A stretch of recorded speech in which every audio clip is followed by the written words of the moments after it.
বৈষ্ণব পদাবলীর একটি পদ ছিল, কণ্টক গাড়ি কমল সমপদতল। অভিসার পর্যায়ে রাধিকা হেঁটে যাচ্ছিলেন কাঁটাযুক্ত পথ, অর্থাৎ কঠিন পথ থেকে।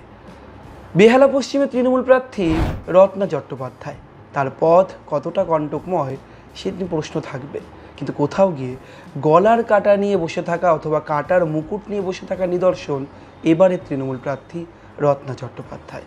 আজকে আমার অতিথি বেহালা পশ্চিমের তৃণমূল প্রার্থী রত্না চট্টোপাধ্যায়। যদি কোথাও গিয়ে কাঁটার মুকুট, তার কারণ আপনি বেহালা পূর্বে 5 বছরের বিধায়ক ছিলেন, এখনও রয়েছেন বিদায়ী বিধায়ক। আপনি খাটলেন, কাজ করলেন, কিন্তু আপনাকে পাশের এমন একটি সিট দিয়ে দেওয়া হলো যেই সিটে যিনি বিদায়ী বিধায়ক পার্থ চট্টোপাধ্যায়, তার বিরুদ্ধে যদি সমস্ত কালিও লেপন কেউ করে, সেরকমই কালো কালি বা এত প্রচুর বদনাম রয়েছে তার নামে, বলতে কোনো দ্বিধা নেই। এত বদনাম সামলে বেহালা পূর্বের মতো সঠিক সহজ সিট ছেড়ে বেহালা পশ্চিমে লড়াইটা কতটা কঠিন? প্রথমত আমার কাছে লড়াই কঠিনই না, কারণ দেখুন, যখন 2021 সালে আমি প্রথম এমএলএ টিকিট পেলাম, মমতা দিয়ে আমাকে ভরসা করে বেহালা পূর্বে পাঠালেন, তখন আমি কিন্তু তার আগে খুব বেশি দিন রাজনীতি আমি করিনি। কিন্তু বেহালা পূর্বটা যেহেতু শোভনবাবু ছেড়ে চলে গেছিলেন, মমতা দিয়ে আমাকে ভরসা করে ওখানে পাঠিয়েছিলেন। তখনও কিন্তু ঠিক কিচ্ছু জানতাম না, বেহালা পূর্বের কাউন্সিলরদেরও বিশেষ করে আমি খুব চিনতাম না। কয়েকজনকে তো অবশ্যই জানতাম, যারা খুব বেশি করে আমাদের বাড়িতে আসতো, কথা বলতো, আর এলাকা তো চিনতামই না। কিন্তু দেখুন, জিতেছি, তারপর 5 বছর কাজ করলাম, কোনো রকম সমস্যা হয়নি। আপনারা কখনো বেহালা পূর্বের নাম শিরোনামে দেখেননি যে বেহালা পূর্বের এই ঘটনা ঘটেছে বা ওই ঘটনা ঘটেছে। আস্তে আস্তে পুরো বেহালা পূর্বটাই 5 বছর কাটিয়ে দিলাম। কিন্তু এবারে দিদিমণি আমাকে বেহালা পশ্চিমে নিয়ে এসছেন। প্রথমত হলো যে তখনও যেমন আমি বেহালা পূর্ব সেরকম চিনতাম না, এবারও বেহালা পশ্চিমে একদম চিনি না তা নয়, কারণ এখানেই আমার বাড়ি, আমার পাশ, আমি নিজে এই ওয়ার্ডের কাউন্সিলর, পাশেই 132, যেখানে বহু বছর আমি কাজ করেছি, ওখানে মানুষদের সঙ্গে আমি খুব ভালো পরিচিত। তার পাশে 130, তার পাশেই 129, এই এলাকাগুলো আমি খুব ভালো চিনি, কারণ কাজের পরিপ্রেক্ষিতে এই এলাকাগুলোকে আমাকে যেতে হয়েছে। কিন্তু ওইদিকে 125, 26, 27, 28 এই ওয়ার্ডগুলো বেসিক্যালি কাউন্সিলরদের খুব ভালো চিনি, কারণ আমিও কাউন্সিলর, তারাও কাউন্সিলর, আমার কলিগ, ফলে আমার তাদের চিনতেও অসুবিধা নেই, জানতেও অসুবিধা নেই। কিন্তু এলাকাগুলোতে তো আমি কখনো যাইনি কোনো কারণে। হয়তো কখনো কোনো বছর একবার হয়তো ব্লাড ডোনেশনে নিমন্ত্রণ করেছে বা বস্ত্রদানে নিমন্ত্রণ করেছে, সেই জন্য হয়তো গেছি। ফলে এই একটা দিক যেটা বেহালা পূর্বে আমার পুরো একদম নখদর্পণে হয়ে গেছিলো 5 বছর, কোথায় কি সমস্যা, কোথায় কি, এখানে আমাকে আবার নতুন করে চিনতে হবে। কিন্তু আমার মানে ভয় লাগছে না, বা আমার মনে হচ্ছে না, আপনি বললেন কাটার পদ বা কাটার মুকুট, মনে হচ্ছে না এই কারণে যে যেই এখানে এমএলএ থেকে থাকুক, সে যে যাই করুক, দলটা কিন্তু মমতা বন্দ্যোপাধ্যায়ের, ভোটটাও কিন্তু মমতা বন্দ্যোপাধ্যায়ের নামেই হয়। দিদি, বেহালা পশ্চিমে প্রায় 10টা ওয়ার্ড, আর বেহালা পূর্বে কেএমসির 11টা ওয়ার্ড। আপনার এসআইয়ের আগে পর্যন্ত প্রায় 3,13,000-এর বেশি ভোট রয়েছে বেহালা পশ্চিমে। একাধিক ওয়ার্ড ভোট, সবকটি ওয়ার্ডে তৃণমূল জিতে আছে। তবুও মানুষের অভিযোগ রয়েছে বেহালা পশ্চিমে জল জমে। বেহালা মানেই অনেকে বলে বেহালা জলের ক্ষেত্রে বেহাল নৌকো নিয়ে চড়তে হয়, একটা জনশ্রুতি আছে। বেহালা পশ্চিমে জল জমে, ড্রেনেজের একটা সমস্যা রয়েছে, কোথাও গিয়ে চাকরি, দুর্নীতি, সমস্ত প্রশ্ন যেমন রয়েছে, তেমন সবচেয়ে তৃণমূলের যে বিড়ম্বনা এবছরের ভোটে শিক্ষক নিয়োগ দুর্নীতি। সেই শিক্ষক নিয়োগ দুর্নীতির মাস্টার মাইন্ড বলা হয় পার্থ চট্টোপাধ্যায়কে। আপনার গায়ে কোনো কালি নেই, কোনো দুর্নীতির আঁচ কেউ লাগাতে পারবে না, কিন্তু এখন আপনি যে আসনের প্রার্থী, পার্থ চট্টোপাধ্যায় মাস্টার মাইন্ড বলা হয় দুর্নীতি, শিক্ষক নিয়োগ দুর্নীতির। সেই প্রশ্ন তো আসবে যখন আপনি প্রচার করতে যাবেন, মানুষ তো প্রচারের সময় আপনাকে প্রশ্ন করতে পারে। সেই প্রশ্নের উত্তর দিবেন কি করে, ব্যালেন্স বা ট্যাকেল করবেন কি করে পুরোটা? দেখুন, প্রথমত আমি একটা কথাই বলবো যে শিক্ষক নিয়োগ দুর্নীতি যেটা হয়েছে, সেটা কিন্তু মানে শিক্ষামন্ত্রী হিসাবে পার্থ চ্যাটার্জি করেছে। এখানে কিন্তু কোনোভাবে মমতা বন্দ্যোপাধ্যায়ের নাম জড়ায়নি বা তৃণমূল পার্টিটার নাম জড়ায়নি। পার্থদার নিজস্ব দায়িত্বে করেছেন, এবং আপনারা দেখেছেন পরবর্তীকালে পার্থদা জেলে গেছেন, সরকার থেকে টাকা নিয়ে এসে উনি এখানে কাজ করেছেন, এমন নয় যে উনি বাড়ি থেকে টাকা নিয়ে এসে বেহালা পশ্চিমে অনেক কাজ করেছেন। তো এই নিয়োগ দুর্নীতির আগে পর্যন্ত পার্থদা যতদিন মানে এইসব দুর্নীতির সঙ্গে যুক্ত হননি, বেহালা পশ্চিমে অনেক কাজ করেছেন। শোষণা বাস স্ট্যান্ডটা খুব ভালো করেছেন, বিদ্যাসাগর হসপিটালটাও বেশ ভালো চলছিল, পরবর্তীকালে আবার কেউ দেখার নেই বলে নষ্ট হয়ে যাচ্ছে। তারপরে অনেকগুলো এখানে পাম্পিং স্টেশন হয়েছে, রাস্তাগুলো খুব ভালো হয়েছে। জল জমে যেটা আপনি বলছেন, দেখুন আমি 131 বেহালা পশ্চিম, এখানে কোনো জল জমে না। আপনারা যান, যা জল জমতো আমরা ড্রেনেজ সিস্টেম করে খুব ভালোভাবে জল বের করে দিই। 132-এ জল জমে না। 129-এ ওই যেহেতু বেগর খালটা আছে, তাই বেগর খালের দিকটায়, ওটা মহেশতলা আর 129-এ একদম বর্ডার, ওই দিকটায় একটু জল জমে, কিন্তু খুব তাড়াতাড়ি জল নেমে যায়। ওইদিকে 128-এও সেরকম জল জমে না। জল জমে যেটা হচ্ছে সেটা 125-26-এ। তো দেখুন আছে, অবশ্যই আছে, একদম পুরো বেহালা পশ্চিমে কোথাও জল জমে না এমন নয়। অনেকটা বৃষ্টি হলে, একসঙ্গে ধরুন প্রচুর মিলিমিটার বৃষ্টি হয়ে গেল, তাতে কিন্তু জলটা জমে।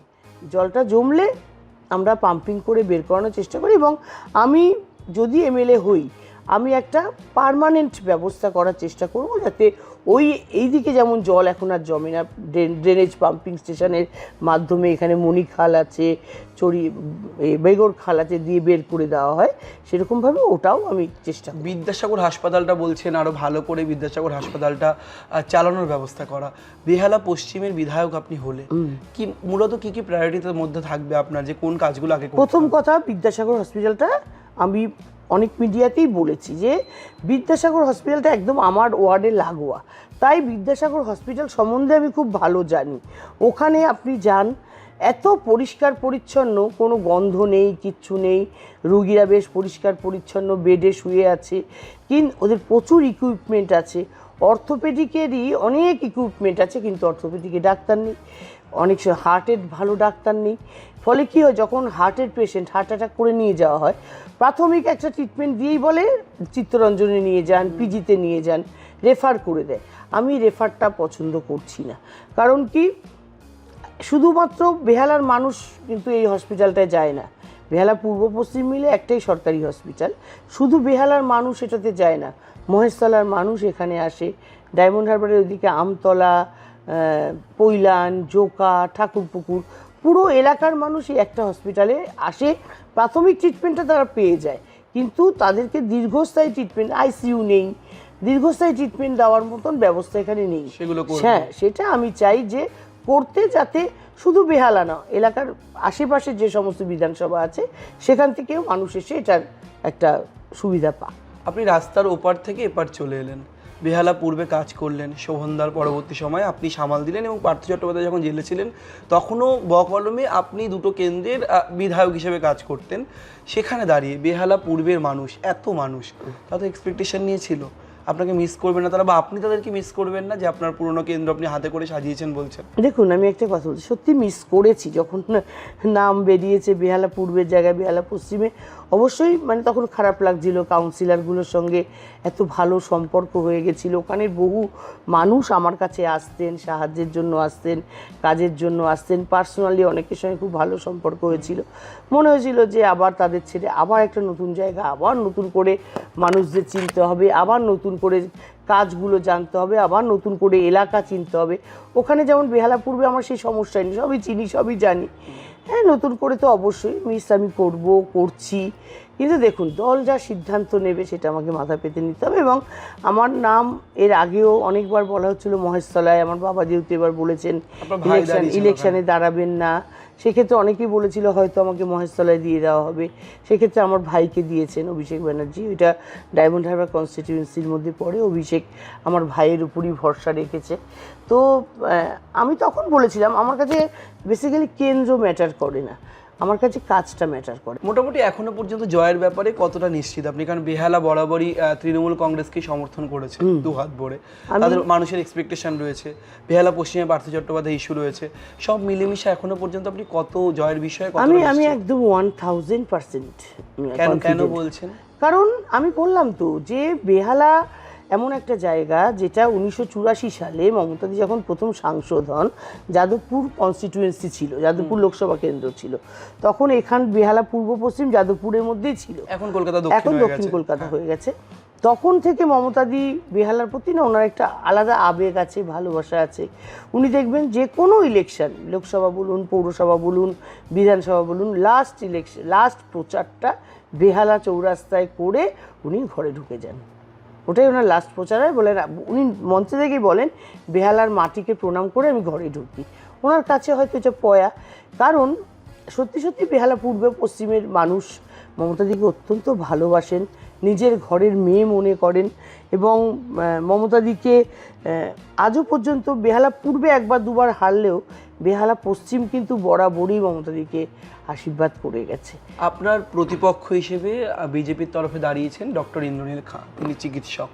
অন্যদিকে বামেদের প্রার্থী নিহার ভক্ত, তিনি আগেও ভোটে লড়েছেন বেহালা পশ্চিমেই। সেখানে দাঁড়িয়ে কঠিন প্রতিপক্ষকে তৃণমূলের বিজেপি প্রার্থী নাকি বাম প্রার্থী নাকি কেউ না, কি মনে করছেন রত্না চট্টোপাধ্যায়? দেখুন, যদি বলেন এক কথায় উত্তর তো কেউই না, কিন্তু যদি বুঝিয়ে বলতে বলেন তাহলে বলবো যে নিহার তো একদমই না। কারণ নিহার 2001 সালে দাঁড়িয়েছিল, নিহার ভক্ত তখন 2021 সালে দাঁড়িয়েছিল, তখন কিন্তু অনেক কম ভোটে পেয়েছিল, মানে তৃণমূল যা পেয়েছিল, বিজেপি পেয়েছিল তার থেকে অনেক কম ভোট পেয়েছিল। কারণ বেসিক্যালি এখন পশ্চিমবঙ্গে বামরা জিরো হয়ে গেছে, ওই জিরো থেকে হিরো হতে ওদের আরও অনেকগুলো বছর লাগবে। তাই নিহার ভক্ত আমার কাছে কোনো প্রায়োরিটি দেয় না, ম্যাটারই করে না। ইন্দ্রনীল খাঁ, আমি ভদ্রলোককে চিনি না, উনি অঙ্কোলজিস্ট এবং অনেক দিন ধরেই শুনেছি বিজেপির সাংগঠনিক দলের সঙ্গে উনি যুক্ত, তো আমি চিনি না, কিন্তু শুনেছি উনি ডক্টর, ভালো ডক্টর, সিএমআরআইতে বসেন। দেখুন, একটা কথা বলি, ডক্টর প্রফেশন আলাদা, পলিটিক্সে এসে দাঁড়ানো একটা আলাদা প্রফেশন। ডক্টর কি প্রত্যেকদিন সকালে রুগী দেখেন, তার ট্রিটমেন্ট করেন, তাকে সুস্থ করে তোলেন। আর পলিটিক্সে এসে দাঁড়ানো মানে এত বড় একটা বেহালা পশ্চিম, তাকে দেখা, তার প্রত্যেকটা মানুষের নারীকে চিনতে পারা, মানুষ কি চাইছে, মানুষের কি প্রয়োজন, সেটা আমার মনে হয় ইন্দ্রনীল খাঁ এখনও রপ্ত করতে পারেননি। যখন আমরা যেখানে বসে আপনার সাক্ষাৎকার নিচ্ছি, ঠিক এই ঘরের প্রত্যেকটা দেওয়ালে এখনো পর্যন্ত শোভন চট্টোপাধ্যায়ের ছবি আপনার সঙ্গে, ফ্যামিলি পিকচার, কোথাও শোভনবাবু রয়েছেন, তার সন্তান ঋষির সঙ্গে রয়েছেন, আপনারা তিনজন রয়েছেন। শোভনবাবুকে ঠিক কতটা মিস করছেন এই ভোটে? এত আপনাদের নিয়ে বলা হয় শোভন, রত্না, বৈশাখী, আর টিআরপি, হট টপিক, মিডিয়াতে ইউটিউব ভিডিও করলেই, সোশ্যাল মিডিয়াতে আপনারা ছড়াছড়ি, একটা সময় বলা হয় পারিবারিক ইচ্ছা দিনের পর দিন ছড়িয়েছে, মানে খুব বিষয়টা অন্যরকম পরিস্থিতি তৈরি করেছিল। শোভনবাবুকে কতটা মিস করছেন এই নির্বাচন? সত্যি কথা বলবো, আগে অবশ্যই যখন তিনি চলে গেছিলেন তারপরের 2-3 বছর খুবই মিস করতাম। দেখুন, 22 বছর ধরে একটা সংসার করা, ছেলে মেয়েদের মানুষ করা, শোভনবাবুকে সম্পূর্ণভাবে, শোভনবাবু সঙ্গে যখন আমি বিয়ে করি, আগেও বলেছি তিনি শুধু কাউন্সিলর ছিলেন, যখন চলে যান তখন তিনি মেয়র এবং মন্ত্রী, ততদূর পৌঁছে দিতে অক্লান্ত পরিশ্রম আমি করেছি। আজকে শোভনবাবু অস্বীকার করতেই পারে, বলতেই পারে, বলেওছে অনেক জায়গায় আমি নাকি ঘুরে বেড়াতাম, সংসার দেখতাম না। আমার ছেলে মেয়ে দুটোকে আমি মানুষ করেছি। আমার মেয়ে আজকে ইংল্যান্ডে পড়াশুনো করে ব্যারিস্টারি পড়ছে, ছেলেও পড়াশোনা শেষ করে আমার বিজনেস দেখে, প্লাস ও খুব ভালো গান গায়, ও গানের জগতে একটু নিজেকে প্রতিষ্ঠা করার চেষ্টা চালিয়ে যাচ্ছে। তো সেই ক্ষেত্রে প্রথম 2-3 বছর খুব কষ্ট হতো, ঘরের মধ্যে একটা মানুষ হঠাৎ করে নেই, আমরা 4 জন ছিলাম। এখন না, সত্যি কথা বলছি, 8-9 বছর পরে আর আমি মিস করি না, আমার এখন একা থাকায় অভ্যাসটা হয়ে গেছে। মানে এখন বরং আমার একা থাকতেই ভালো লাগে। এই যে সারাদিন প্রচার করি, এত মানুষ, কথা বলতে হচ্ছে, ইন্টারভিউ দিতে হচ্ছে, প্রচার করতে হচ্ছে, তারপরে রাত্রেবেলা যখন 10টা 10:30 ওপরে উঠে নিজের ঘরে আসি, তখন মনে হয় আর কেউ নেই, এবার আমি নিজের জন্য সময় দিই। তা তবুও গিয়ে শোভন চট্টোপাধ্যায় বেহালা পূর্বের বিধায়ক, সেখানে তার আসনে আপনি, শোভন চট্টোপাধ্যায়কে বলা হলো, জল্পনা চললো যে তৃণমূল কংগ্রেসে তিনি ফিরছিলেন এবং তিনি আপনার কানেও এসেছিল তাকে আবার টিকিট দেওয়া হতে পারে বেহালা পূর্ব বা পশ্চিমে। আপনি ওটা শুনেছিলেন, জল্পনা চলছিল, তাকে টিকিট দেওয়া হলো না, তাকে খুব যদি ভুল না করি হিডকোর চেয়ারম্যান করে দেওয়া হলো। সেখানে দাঁড়িয়ে এই যে বৈশাখী বন্দ্যোপাধ্যায়, শোভন চট্টোপাধ্যায়ের আবার তৃণমূলে ফেরা, তখন কেমন লেগেছিল? তখন মন খারাপ হয়েছিল যে আবার তারা ফিরে আসছে, যদি টিকিটটা আবার সত্যি সত্যি আমি আবার না পাই, শোভনবাবু বা বৈশাখী না বন্দ্যোপাধ্যায় না পেয়ে যায়? দেখুন, আমার শোভনবাবু রাজনীতি করুক আমি চাই, কারণ সত্যিকারের উনি ভালো পলিটিক্যাল একজন পার্সন, পলিটিক্সটা ভালো বুঝতেন, ভালোভাবে মেয়রশিপ চালিয়েছিলেন। কিন্তু জানেন তো, যখন অনেক বছর পর ওরা আবার জয়েন করলো, তখন আমার মনে হয়েছিল যে আমি তো একটা জায়গা গুছিয়ে নিয়ে এসেছি, মানে বেহালা পূর্ব বলুন, 131 নম্বর ওয়ার্ডের কাউন্সিলর, মানুষের সঙ্গে আমার জনসংযোগটা খুব ভালো। আমি এইটুকু আপনাকে বলতে পারি, শোভনবাবু আমার থেকে অনেক ভালো পলিটিশিয়ান, অনেক ভালো অ্যাডমিনিস্ট্রেশন বোঝেন, কাজ করেন, কিন্তু আমার মতন ভালো জনসংযোগ কিন্তু শোভনবাবুর ছিল না। আমাকে যেমন প্রত্যেকটা মানুষ আলাদা মুখে চেনে, আমি তাদের সঙ্গে একদম ঘরের মেয়ের মতন মিশি, সেটা কিন্তু শোভনবাবু, এই একটা জায়গায় শোভনবাবু আমার থেকে পিছিয়ে। আপনার মিডিয়া পিয়ারও ওনার থেকে অনেকটাই উন্নত, অনেকেই বলেন যে আপনার মিডিয়াদের সাথে আপনার সংযোগটা অত্যন্ত বেশি ভালো। সেটা হতে পারে। তো কিন্তু শোভনবাবুকে এখন বেসিক্যালি আমি এই পলিটিক্সে, দেখুন ওনাকে টিকিট দেয়নি কেন, সেটা কিন্তু একমাত্র মমতাদি, অভিষেক ব্যানার্জি ছাড়া কেউই বলতে পারবে না। নিশ্চয়ই হতে পারে পরবর্তীকালে অন্য কোনোভাবে ব্যবহার করতে পারে। খবর এসেছিল যে উনি টিকিট চাইছেন আবার, মানে এরকম পাচ্ছেন বা এরকম দরবার করেছেন দিদির না কাছে? না না, আমার সত্যি বলছি, আমার কাছে এরকম কোনো খবর আসেনি। শুনেছিলাম দল টিকিট দিতে পারে, কিন্তু দল যে দেবেই না এরকম চিন্তা ভাবনা আমার কাছে, মানে আমার কাছে খবর আসেনি, বা দল টিকিট দেবেই এরকমও আমার কাছে কিছু আসেনি। কারণ আমি এখন বেসিক্যালি ওদের সম্বন্ধে আর কোনো খবর রাখি না। কেন বলেন তো, আমি খুব শান্তিতে আছি। আমি এখন খুব, মানে একটা নিজেকে একটা সময়ের পর না একটুখানি মনে হয় শান্তির জীবন কাটাই, আর তখন ভালো লাগে না যে আবার সেই পুরনো জীবনের, মানে গেল 7-8 বছর ধরে যা গেছে সেই জীবন আবার ফিরে। সো এখন আমি ছেলে মেয়েদেরকে একটা জায়গায় দাঁড় করিয়ে আমি খুব মানসিক শান্তিতে আছি।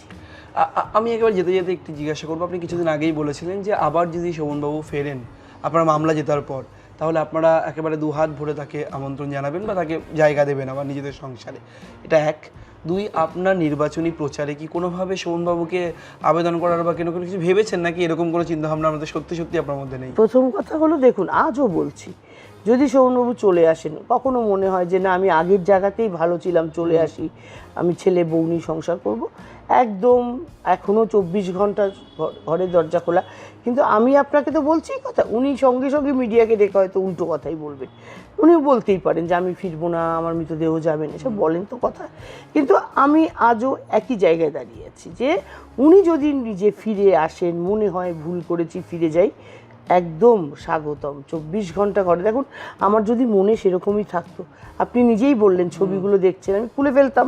ঠিক।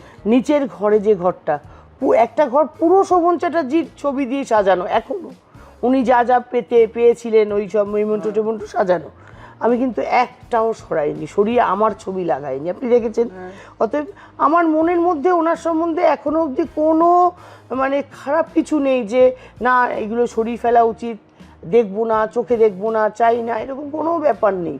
আমি অনেকেই বলেছিল বৌদি এবার ছবিগুলো সরিয়ে দিন, আপনার সুন্দর করে আপনার ছবি, আমিও অবাক হয়েছি এসে, মানে ঘরে এসে দেখলাম ওনার প্রচুর ছবি। হ্যাঁ আপনার ছবিগুলো সাজিয়ে দিন। আমি বললাম না, এটা ওনার বাড়ি, অতএব ওনার বাড়ি থেকে ওনার ছবি সরিয়ে দেব এই আস্পর্ধা আমার নেই, প্রথমত। দ্বিতীয়ত হলো যে, আর আমি ওনাকে সম্মান করি, দেখুন অ্যাজ এ আমার তো স্বামী তো উনি, আমি সম্মান করি, যা হয়ে যাক, অনেক কেচ্ছা হয়েছে, অনেক আমার বিরুদ্ধে ও বলেছে, ওর বিরুদ্ধে আমি বলেছি, কিন্তু আমি এখনও ওনাকে রেসপেক্ট করি, সম্মান করি। আমি ওনাকে আমার স্বামী বলেই পরিচয় দিই। আমি ডিভোর্স কেসে জিতে গেছি, অতএব আমাদের ডিভোর্স হয়নি মানে উনি এখন আমার স্বামী, সেই পরিচয়ও আমি দিই। ওয়াইফ অফ শোভন চ্যাটার্জি লিখি, নমিনেশনে তাই লিখবো। অতএব আমার মধ্যে কোনো রকম দুবিধা নেই, কোনো রকম। উনি যা সিদ্ধান্ত নেবেন, আর ভোটের প্রচারে কোনোদিনও উনিও আসবেন না, আমিও ডাকবো না। তিনি বরাবর সপাটে উত্তর দেন, জনসংযোগে সেরা বলে মনে করেন, মানুষের সঙ্গে মেশেন, বিভিন্ন বাড়ি বাড়ি পৌঁছে যান মুহূর্তের মধ্যে। আবার মিডিয়ার সমস্ত প্রশ্নের উত্তর দিতেও কিন্তু কোনোদিনই কুণ্ঠাবোধ করেন না রত্না চট্টোপাধ্যায়। এখন দেখার 4 মে ভোট বাক্স খোলার পর এই উত্তর, রত্নার প্রচার, পার্থ কাটা, বিভিন্ন রকমের প্রশ্ন, বিতর্ক সব পেরিয়ে সত্যি সত্যি জয়লাভ তিনি করেন কিনা। ক্যামেরায় সুমনের সঙ্গে রবীন দাসের রিপোর্ট, সংবাদ প্রতিদিন.in।